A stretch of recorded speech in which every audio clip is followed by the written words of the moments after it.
경영평가라는 것은 이제 대개 지방의 출자 출연 기관이 있습니다. 법적으로. 구청에서 해야 되는 일을 너희들이 가져가서 대신 해줘. 단 예산은 이렇게 지원해 줄게. 이게 출연 기관이에요. 근데 이 사람들이 가고 일을 잘하는지 못하는지 평가를 해야 될 거 아닙니까? 그래서 1년에 한 번 작년에 했던 1월 1일부터 12월 30일까지 했던 것들을 외부 기관에 맡겨서 사업평가를 합니다. 그래서 90점 이상이 나와야 가등급을 줘요.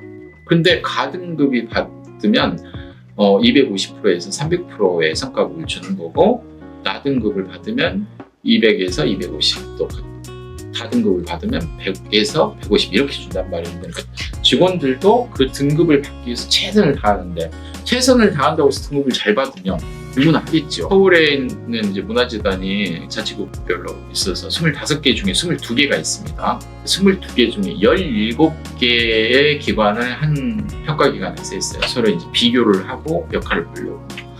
그중에 저희가 거의 탑 수준에 올라와 있죠.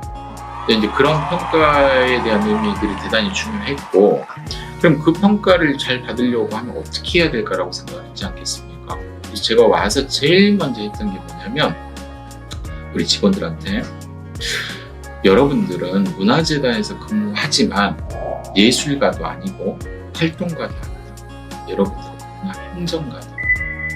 문화행정가의 기본, 행정의 기본, 문서행정. 문서행정의 기본은 규정과 법규다. 그런 것들이 쌓여지지 않으면 답이 없다. 그래서 오자마자 문서 만드는 법도 통일시켰습니다. 그 다음에 공연, 전시, 축제에 대한 A부터 Z까지 매뉴얼을 만들었어요. 기획을 어떻게 하고, 중간에 섭외는 어떻게 하고, 홍보물은 어떻게 하고, 전시물은 어떻게 하고, 그렇게 만든 게 이 매뉴얼이죠. 이걸 딱 하고 났더니 그 다음에는 법률을 잘 몰라요. 시행령, 시행규칙은 더더욱이나 모르고, 조례도 마찬가지고. 그래서 안 되겠다 싶어서 만든 게 관련 법령집입니다. 이게 제일 두꺼운 거. 그 다음에 와서 보니 우리 건물이 너무 오래됐어요. 89년도에 만들어진 것도 있고 막 그러더라고요. 그 설계도도 유실된 것도 많고, 그 다음에 각각의 안 되겠다. 전 시설에 대해서 전체 사진도 찍고, 관련된 산업안전 매뉴얼부터 시작을 해서 꼼꼼히 다 정리해놔. 그래서 이제 산업시설 매뉴얼을 만들었죠. 그리고 나서 이제 우리가 예산결산이 들어가는데, 우리가 출연기관입니다. 근데 그 구분도 몰라. 그런데 다 회계 지침이 다 틀립니다. 지방자치단체 회계기준, 그 다음에 출자기관 회계기준, 출연기관 회계기준, 지방공기업법에 따른 회계기준, 그 다음에 300인 이상 상시 근로자는 대기업군에 들어가서 주식회사 회계기준까지 다 들여다봐야 돼요. 그래서 우리가 다 가지고 정리를 한 다음에 외부 세무사, 회계사 자문을 받아서 우리가 지침과 전혀 변경이 없도록 만들자. 그래서 만든 게 재무회계 매뉴얼을 만든 겁니다.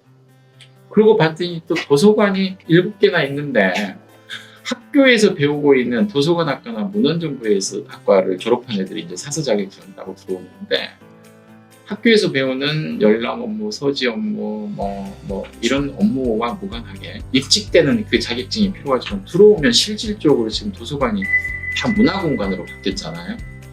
학교에서 배운 거랑 다르게 실제 도서관에서는 문화 강좌도 있죠, 북 콘서트도 있죠, 북 페스티벌도 있죠, 각종 어학 강좌도 있죠, 많잖아요. 그 다음에 이제 좀 대출 업무도 많고, 그 다음에 스마트 도서관 업무도 있고, 너무 많아. 그러니까 학교에서 배우지 않고 실제 현실에서 있는. 그래서 안 되겠다. 도서관 매뉴얼도 만들자. 그래서 최소한 새로 들어온 사서들이 와서 어떤 업무인지에 대한 학습 효과도 좀 있고, 그리고 너희들도 필요하면 규정이 필요하지 않겠냐. 그리고 우리가 만들자. 그래서 전국 최초로 현직에 맞는 도서관 매뉴얼을 만들었죠. 일단 문화는 회계연도가 1월 1일부터 12월 31일입니다. 근데 복지시설은 주로 3월 1일부터 2월 28일까지 학교 단위로 많이 돼 있습니다. 유치원도 마찬가지고 애들이 그렇게 나가니까. 두 번째, 복지시설은 수시로 사람을 채용할 수 있는 여지가 있는데, 인사채용. 우리는 모법이 출자 출연기관에 관한 법률이다 보니까 사람이 한 명 빠지잖아요. 그러면 기본적으로 보름 전에 구청에 통보해야 되고 상위. 그 다음에 이제 오케이가 나면 그 다음에 15일 동안 공지를 해야 되고 그래서 서류 면접하고 다시 합격자 발표해서 면접 심사 한 다음에 최종 인사회의를 해서 가는데 최소 45일이 걸립니다. 근데 45일만 걸리면 좋죠. 근데 요즘은 이제 직원들이 나갈 때 그냥 나가는 게 아니라 자기 연차 다 소진하고 나가거든요. 보통 20개 뭐 이렇게 되잖아요. 22개. 연차 다 소진하면 한 달 반입니다. 그러니까 공백기가 석 달이 돼버리는 거예요. 사람 하나 채용하는데. 그러니까 너무 안 맞는 거죠. 출자 출연 기간하고 복지 기간. 안 되겠다. 그래서 복지 관련 인사, 채용, 시설부터 시작해서 복지 매뉴얼을 만들자.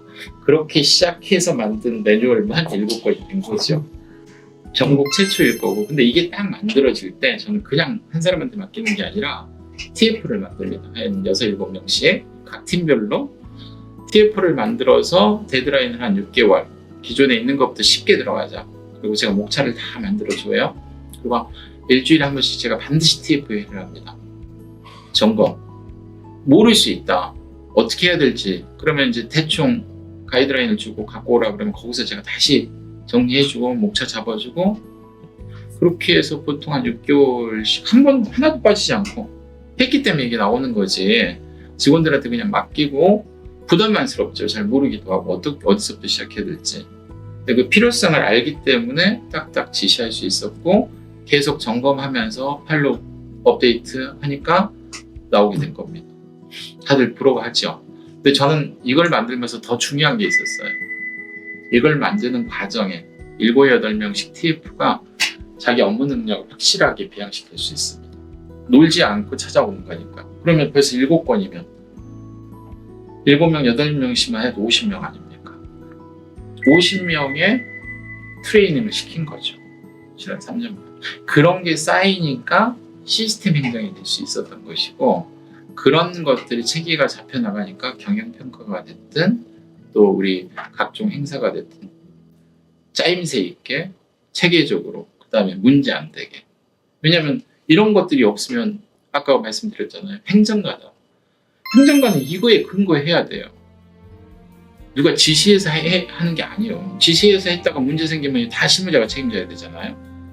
근데 우리는 이 체계를 갖춰나가면서 보기 때문에 이제 그런 문제도 최소화시킬 수 있고 채용 비리라든지 아니면 뭐 사업 비리라든지 이걸 최소화 근절화시킬 수 있는 거죠. 그 전까지는 이런 게 없으니까 오 하고 그냥 위에서 시키면 그런 것 같다고 했던 건데 아니다. 이걸 만들어야 된다. 그리고 이것을 만드는 과정에서 너희들이 학습하고 적용하고 이런 게 있는지를 크로스 체킹하고 그것들을 지난 한 4년간 해온 것의 결과물이 아닌가 싶습니다.